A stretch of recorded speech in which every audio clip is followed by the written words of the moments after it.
Hindi lang pala 7-7, meron pang 30-30-30. Ano yung 30-30-30 Mayor? Yung 30-30 naman, kung ikaw ang host ng sortie, you get 30-30 million. 90 million lahat yun.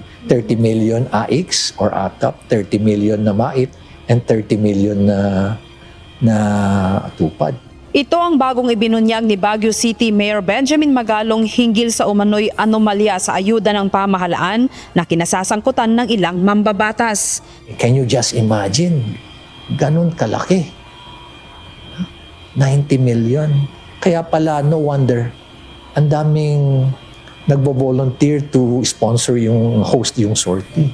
Kasi nga yung ganun kalaking incentive nila. Dagdag pa ng alkalde na may ibang mambabatas na walang limitasyon ang nakukulimbat sa ayuda. Nalaman ko rin pala na may mga entitled na mga congressmen na congresswomen na halos unlimited yung kanilang AKAP funds.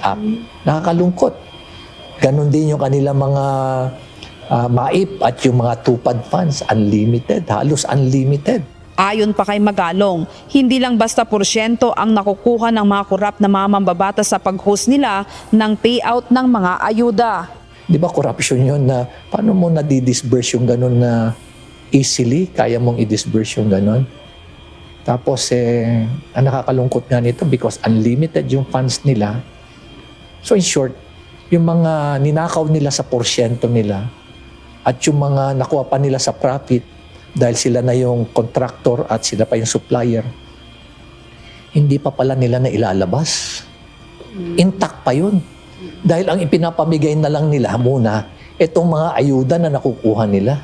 Ibinunyag din ng alkalde na maging sa Medical Assistance to Indigent Patients o MAIP ay may nakapaloob na korupsyon. Yung MAIP pa pala, meron pang anomaly dyan. Yung ibang MAIP na pondo, ang ginagawa nila yan, ginagawa nilang medical mission, yung funding na yan.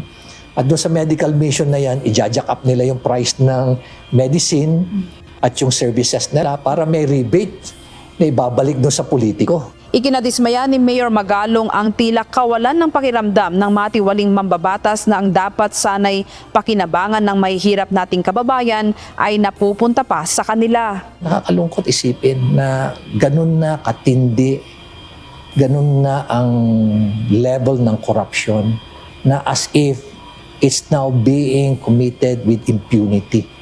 Na wala na silang pakiramdam, manhid na sila. Habang ang tao dyan, hirap na hirap. Ano? Hirap na hirap. Magkano kinikita ng mga drivers dyan?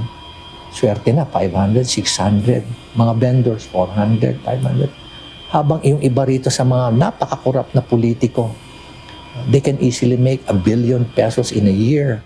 Ang pinakamatindi dito ay nagagamit pa nila ito sa panloloko sa mga botante. At nakikita mo nga yung ibang congressman, pag magsalita pa sila, di ba? Ayuda raw is the best thing that ever happened. Mga ganon, di ba? O kaya kung wala si ganito, walang AKAP. Wala si ganito, walang MAIP. Kung wala si ganito, walang tupad. Yung pa lang na, those messaging, alam mo na kung ano ibig sabihin. Grace Doctolero, UNTV News and Rescue. Diyos ang aming sandigan, serbisyo publiko ang aming pinahahalagahan.